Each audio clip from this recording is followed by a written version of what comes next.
말씀은 고린도후서 13장 5절을 보겠습니다. 너희는 그 믿음 안에 있는가 너희 자신을 시험하고 너희 자신을 확증하라. 예수 그리스도께서 너희 안에 계신 줄을 너희가 스스로 알지 못하느냐? 그렇지 않으면 너희는 버림을 받은 자들이니라. 사도들은 중매쟁이 고린도후서 원전 강해 오늘은 13장 마지막입니다.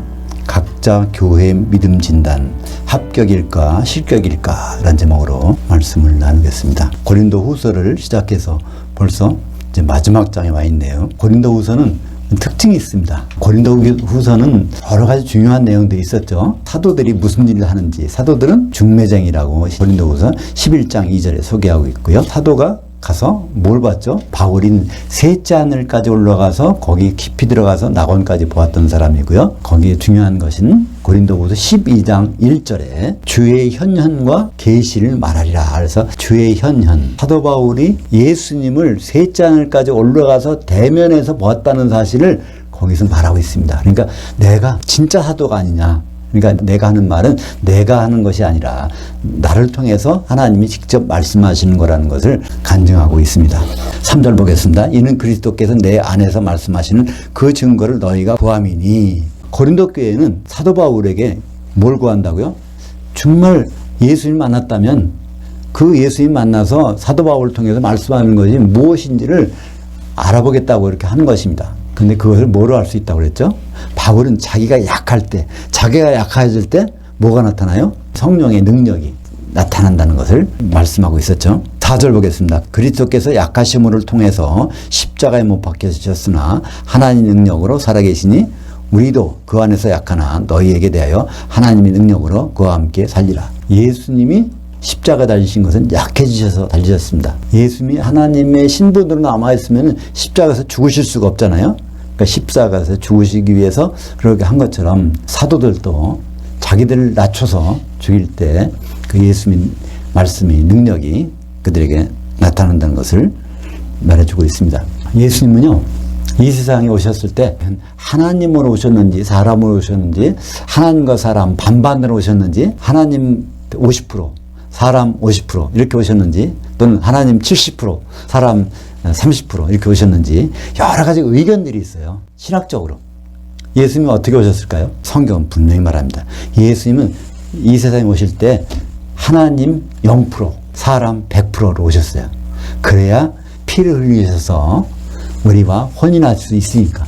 그러니까 아담이 피를 흘려서 그의 아내를 맞은 것처럼 예수님이 피를 흘려야 바로 교회와 결혼할 수 있는 것을 우리에게 말씀해 주고 있는 것입니다. 이 이론의 여지가 없어요. 빌립보서 2장 6절부터 8절까지 보겠습니다. 그는 근본 하나님의 본체시나 하나님과 동등됨을 취할 것으로 여기지 아니하시고 오히려 자기를 비워 종의 형체를 가지사 사람들과 같이 되셨고, 진짜 사람이라는 거예요. 사람의 모양으로 나타나사 자기를 낮추시고 죽기까지 복종하셨으니 곧 십자가에 죽으심이라. 그러니까 십자가에서 피를 흘리기 위해서 예수님은 사람으로 오셨다는 것입니다. 그것을 베드로는 보넬료 집에 가서 다시 한번 얘기해 줍니다. 예수님은 하나님이 아니라 나사렛에 태어난 완전한 사람으로 오셨는데 그분이 하나님처럼 행동하신 것은 그분이 하나님, 그분 속에 하나님이 있는 것이 아니라 성령께서 하셨다는 것을 베드로는 말하고 있죠. 사도행전 10장 38절 그 하나님이 나사렛 예수에게 성령과 능력을 기름 붓듯 하셨으며 그가 두루다니시며 선한 일들을 행하시고 마귀에게 눌린 모든 사람을 고치셨으니 이는 그 하나님이 함께 하셨습니다. 구약의 하나님은 엘로힘이라고 복수입니다. 성부 성자 성령께서 항상 함께 한 몸으로 행하셨어요. 그래서 신약에 오면 하나님이 어떻게 되시죠? 나눠주십니다. 우리 인간이 느끼기에는 사실. 그래서 신약의 하나님을 테오스라고 하는데 테오스는 단수입니다. 그러니까 테오스가 나올 때 이 하나님이 성부인지 성자인지 성령인지 이것을 구분하면요 성경이 굉장히 쉬워져요. 성경 이해가 굉장히 빠릅니다. 한번 볼까요? 사도행전 10장 38절에 거기 하나님 두 번 나오는데 그 하나님이 나사렛 예수에게 그러면 그 하나님은 누굽니까? 아버지 하나님이에요. 그죠? 아버지 하나님이 나사렛 예수에게 아들 되신 나사렛 예수에게 그 다음에 이는 그 하나님이 함께 하셨습니다. 여기서 그 하나님은 누굴까요? 성령이에요. 그래서 성령이 항상 예수님과 3년 반 동안 함께 계셨어. 그래서 그런 능력을 행하셨다는 것을 말씀해 주고 있지 않습니까? 그래서 성경을 볼 때, 특히 신약 성경을 볼 때는 하나님이 그 어떤 하나님으로 지금 말씀하시는지, 성부 하나님인지 성령 하나님인지 성자 하나님인지 그걸 구분하면 문장 이해가 빨라집니다. 그러니까 우리가 예수님과 동행한다고 그러는데요. 그것은 잘 생각해 봐야 돼요. 예수님은 지금 계실까요? 안 계실까요? 여기? 안 계세요. 그걸 어떻게 알죠? 성령께서 계신 것을 알면은 예수님은 셋째 하늘에 올라가신 것을 알 수 있지 않습니까? 예수님이 여기 안 계시니까 예수님 오시기를 기다리는 거 아닙니까? 사도행전 20장 28절 하반절에 그 하나님이 자기 피로 사신 교회를 목양하게 하셨느니라. 여기서 그 하나님 떼어서 누굴까요? 제가 드린 문제가 굉장히 어려운가요? 사도행전 20장 28절 하반절에 그 하나님이 자기 피로 사신 교회를 목양하게 하셨느니라. 피 흘릴 수 있는 하나님은 누구죠? 그리스도.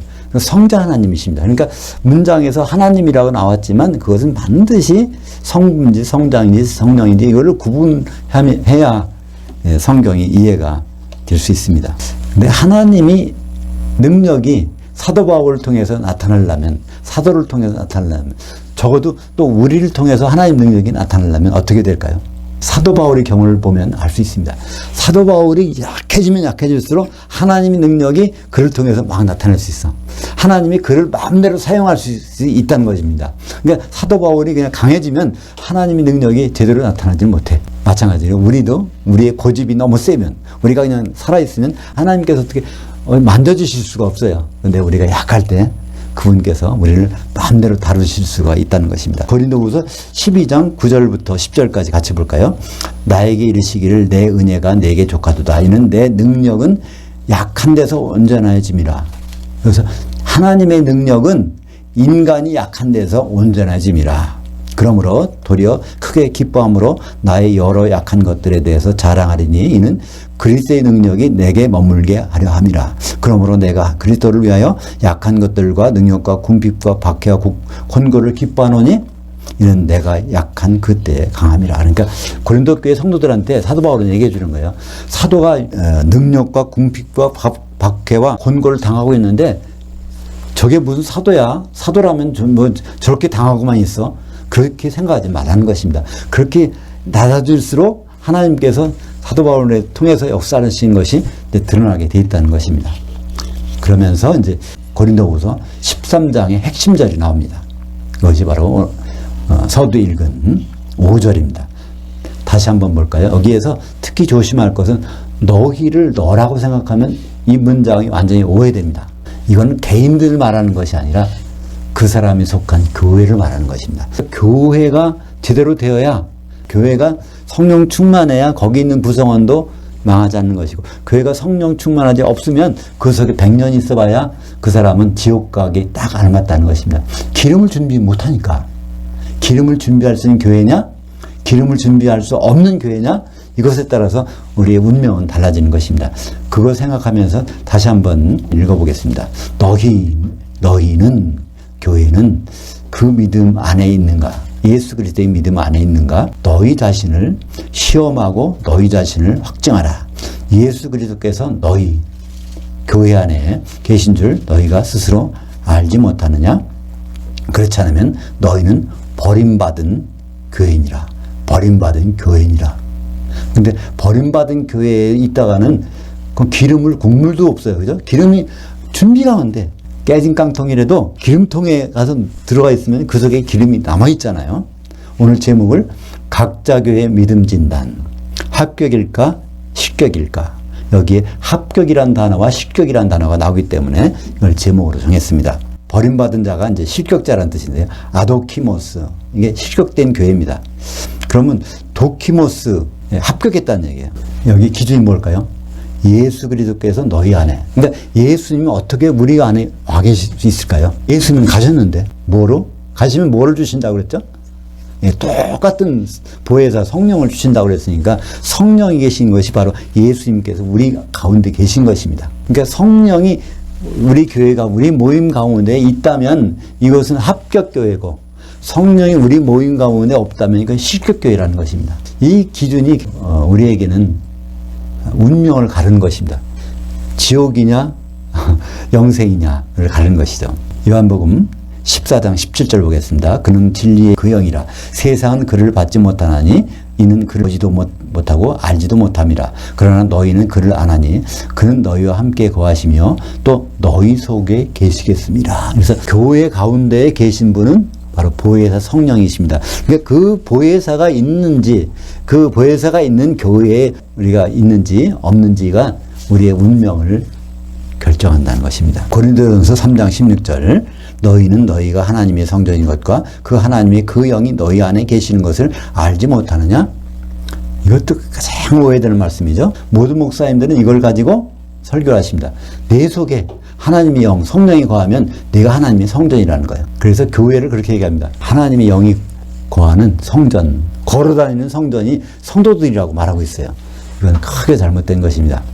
교회는 개인이 아닙니다. 왜 그렇죠? 마태복음 18장 20절에 두세 사람이 내 이름을 향하여 모여진 곳에 내가 거기 있겠노라. 그래서 내 이름을 향하여 모인 곳에, 그러면서 내 이름으로 성령을 보내주겠다 그러니까 성령은 적어도 두세 사람이 예수님의 이름으로 모인 곳에만 있어요. 개인에게는 없습니다. 개인 절대로 없어요.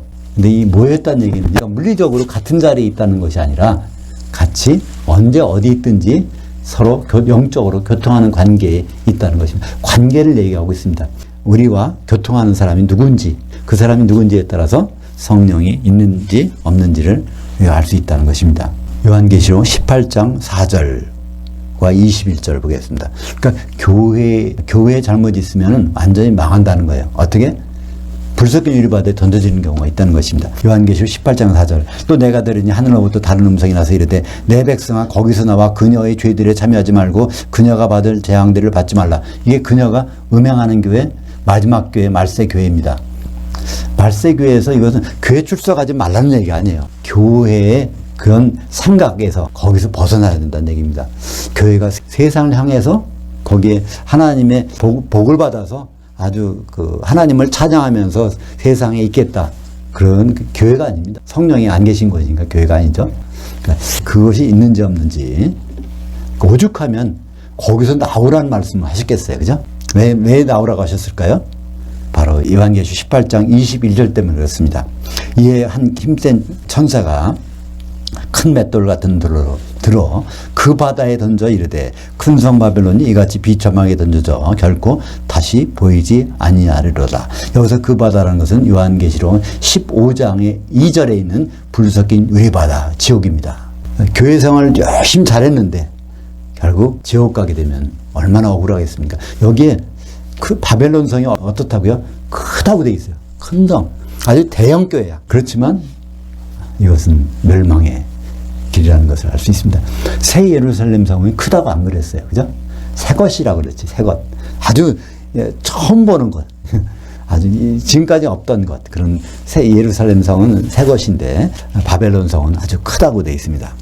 6절 보겠습니다. 우리가 버림받은 자들이 되지 아니한 것을 너희가 알길 바라고. 사도들이 실격자가 아닌 것을 알길 바란다는 것입니다.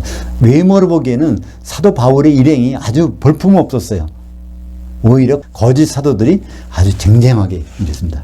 근데 그게 겉에 나타난 것을 보지 말라는 것입니다. 7절 보겠습니다. 우리 사도들이 하나님께서 너희로 악을 조금도 행하지 않기를 하시기를 구하노니. 사도들이 무엇 때문에? 중매쟁이기 때문에 이제 악을 안 하기를 바란다는 것입니다. 왜? 악이라는 것은 뭘까요? 혼인에 관심 없는 게 악이고요. 예수님과 혼인에 관심 기울이는 게 그 선입니다. 이는 우리가 옳은 자, 그러니까 합격자들인 것을 나타내고자 아니라 사도들이 합격되기를 원하는 것이 아니라는 것입니다. 오직 우리는 버림받은 자, 실격자 같을지라도 너희는 선을 행하게 하고자 함이라. 그 중매쟁이의 심정은 중매쟁이는 좀 버림받을지라도 혼인이 제대로 됐으면 좋겠다. 이런 생각을 우리에게 심어주고 있는 것입니다. 성경을 볼 때, 특히 신약 성경을 볼 때요, 우리는 특히 조심해야 될 것을 있습니다. 예수님이 제자들을 사도와 성도로 구분하신다는 것. 우리는 어딘지를 생각해야 되는 것이죠. 그게 아니라면 우리는 헛수고할 수 있어요. 사도들에게 말씀하시기를 복음을 선포하라고 그랬지, 성도들에게는 복음 선포 대신에 중매 그러니까 받았으니까 거기에 맞춰서 준비를 잘하라는 것이 우리에게 주신 말씀인 것입니다. 마태복음 25장 31절, 32절 보겠습니다. 예수님 반드시 이걸 하시겠다는 거예요. 예수님이 마태복음 25장에 이것을 신신당부하신 것입니다. 인자가 자기 영광으로 모든 천사와 함께 올 때, 인자로 온다는 것은 무슨 뜻이라고 했습니까? 요한복음 5장 27절에 하나님 아버지께서 인자됨으로 말미암아 아들에게 심판하는 권세를 주셨다 보니까 인자가 온다는 것은 심판하러 오신다는 것이고, 심판은 어떤 심판일까요? 혼인에 적절한지, 혼인 준비 안 했는지 그걸 보러 오신다는 것입니다. 32절 마태복음 25장 32절 모든 민족을 그 앞에 모으고 각각 구분하기를 목자가 새끼 염소들 중에서 장사한 양들을 구분한 것 하여. 새끼 염소들이 얼마나 많은지 그 중에서 장사한 양들을 강물에 콩나듯이 골라낸다는 것입니다. 그 장사한 양은 뭐가 장사한 양이겠죠? 어린 양이 꼴을 잘 먹어서, 그러니까 신약성경 사도들의 말씀, 중매쟁이 말을 잘 들어가지고 이제 혼인 준비가 돼 있는 것이 장사한 양이고, 새끼 염소는요 잘 양으로서 꼴을 먹고 지내다가 어느 정도 컸어. 그런데 마지막 판에 주님이 오시기 바로 직전에 되게 다른 걸 먹어가지고 새끼 염소로 변질된 것을, 그래서 새끼 염소라는 말을 쓰고 있는 것입니다. 장사한 염소가 아니라 새끼 염소예요. 고린도후서 5장 10절 이는 우리가 다 반드시 그리스도의 심판대 앞에 나타나게 되어 각각 선악간에 그 몸으로 행한 것을 따라 받으려 함이라. 기독교인은 반드시 심판을 받습니다. 근데 각자 죄 지은 거, 율법에 어긋난 거 했는 거, 그거는 심판받지 않아요. 뭘 심판받습니까? 선악간에 그 몸, 교회를 통해서.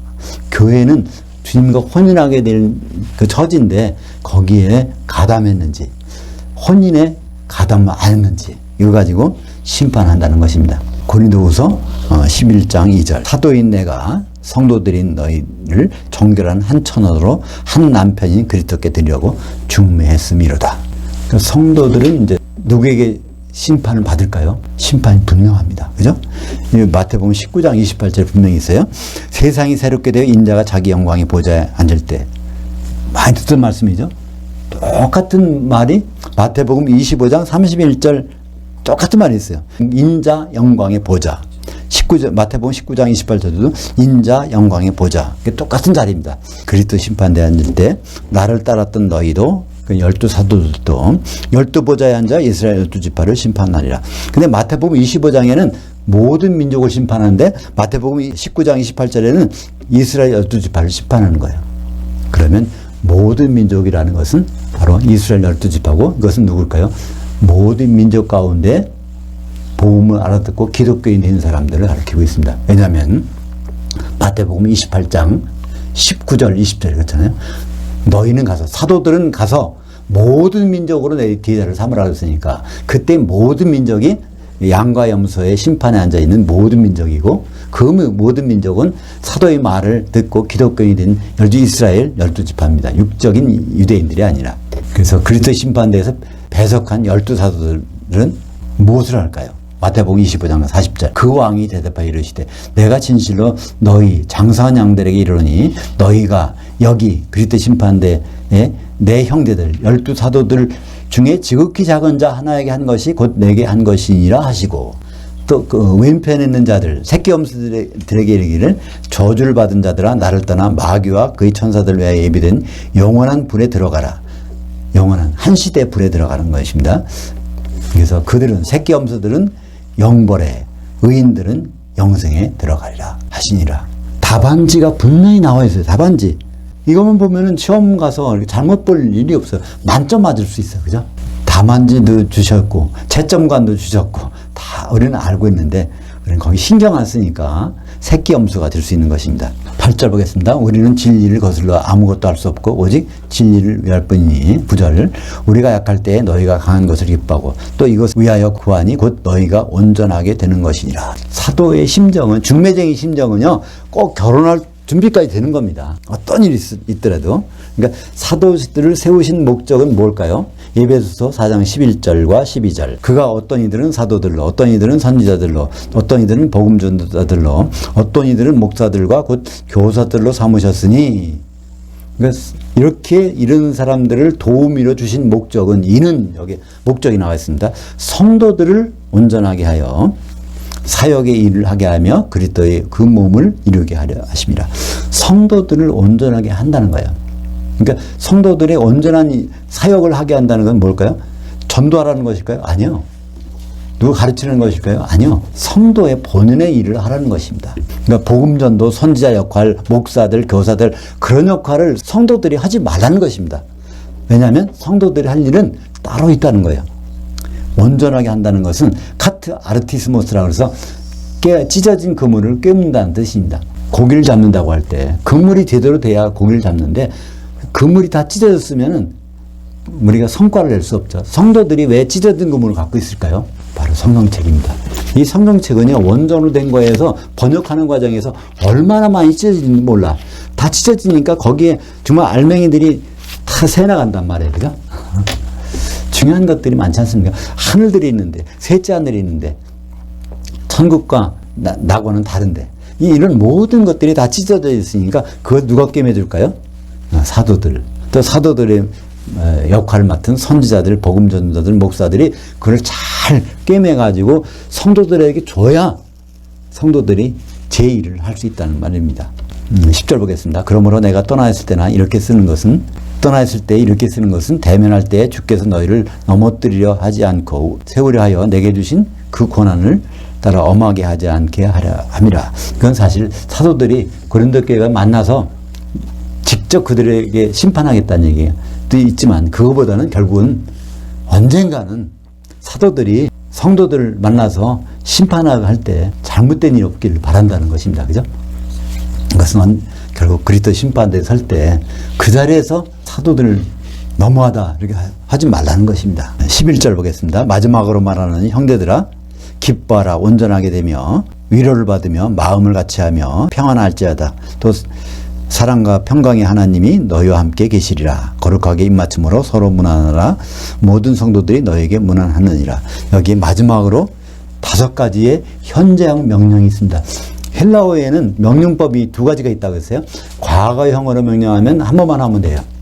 근데 현재형 명령이 있을 때는 이것은 중단나라고 할 때까지 계속 해야 되는 거예요. 그러니까 중매쟁이가 성도들에게 하는 명령을 한번 볼까요? 첫 번째, 기뻐하라. 끝까지 기뻐해야 돼요. 이건 명령이란 말이에요. 그죠? 온전하게 되며, 이거 온전하게 된다는 것은 앞에 똑같은 말대로 찢어진 그물을 깨워갖고 다니라는 거예요. 카트 아르티조에서 우리는 이 하나님 말씀, 이 성경을 찢어진 것들을 그냥 갖고 다녀. 그러니까 하나님 말씀이 이해가 안 돼. 그러지 말고 이걸 제대로 보수해서 그걸 갖고 다니란 말입니다.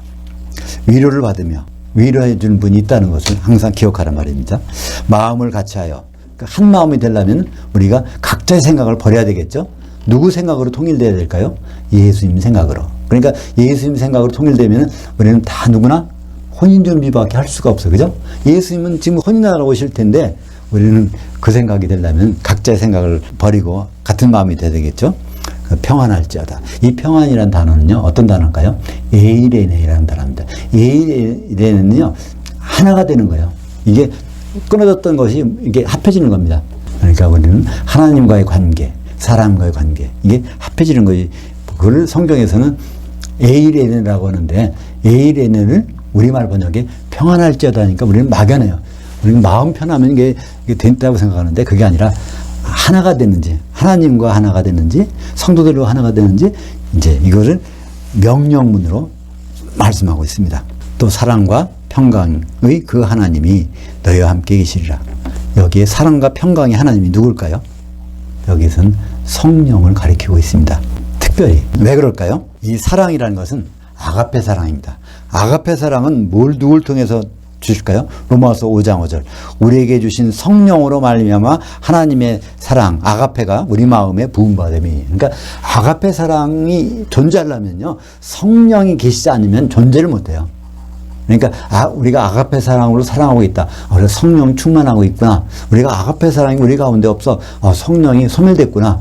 그 증거가 바로 아가페 사랑인 것입니다. 그리고 에베소서 4장 3절에 평안에 매는 줄로 성령이 하나 되게 하신 것을 힘써 지키라. 그러니까 성령이 하나 되게 하신, 평강이라는 단어는 성령을 통해서 나타납니다. 하나 되게 하는 분이니까. 그래서 마태복음 25장 10절 그들이 살아가는 사이에 신랑이 오므로 준비했던 자들은 함께 혼잔치들에 들어가고 문은 닫힌지라.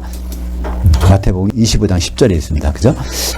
이것은 바로 준비는 기름이고 성령이 기름입니다. 그러니까 성령이 기름이 준비돼야 예수님과의 혼인 만찬에 들어가는 것을 예수님은 말씀하고 있고, 그러니까 성부, 성자, 성령이 다 중요하지만 우리에게 무엇보다도 중요한 것은 성령께서 우리 가운데 계시는가 안 계시는가. 왜냐하면 예수님은 오시기 전까지는 여기 우리 안 계시고, 아버지 하나님께서는 하나님의 통치 여러 가지를 한꺼번에 하시고 우리의 눈에는 보이지도 않고, 그러나 성령께서 우리에게 계시다면 이런 현상들이 아가페의 사랑이 나타나는 것입니다. 13절, 주 예수의 은혜와 하나님의 사랑과 그 성령의 교통하심이 너희 모두와 함께 있을지어다. 그래서 특별히 바울은요, 고린도 교회를 진단하면서 고린도 교회는 특별히 성령께서 있어야 되겠다. 성령이 없으면 이 교회는 다 아무것도 아니다. 이것을 강조해서 고린도 교회에 대해서만 특별히 성령의 교통하심을 강조하고 있는 것입니다. 그건 고린도 교회뿐만 아니라 우리도 오전 예배에서 본 것처럼 빌라델피아 교회가 7년 환란을 면하는 것은 무엇 때문에 그랬다고요? 작은 능력, 작은 디나미스, 성령을 조금이라도 갖고 있어서. 근데 그 빌라델피아 교회에게 주신 마지막 명령이 뭐라고요? 내가 가지고 있는 것을 굳게 잡으라. 그러니까 성령이 조금 있지만 마지막까지 붙잡고 있어야 바로 면류관, 이기는 자가 된다는 것을 우리에게 말씀해 주고 있습니다. 기도하겠습니다. 하나님 아버지 감사합니다. 고린도후서에서 우리가 기억나는 것은 사도들은 중매쟁이고 우리들은 주님과 정혼했다는 사실을 잊지 않는 것입니다. 주님이 신랑을 오실 때 그분을 당당하게 맞을 수 있도록 성령의 기름 준비를 충분히 잘할 수 있게 인도해 주시옵소서. 예수님 이름으로 기도합니다. 아멘.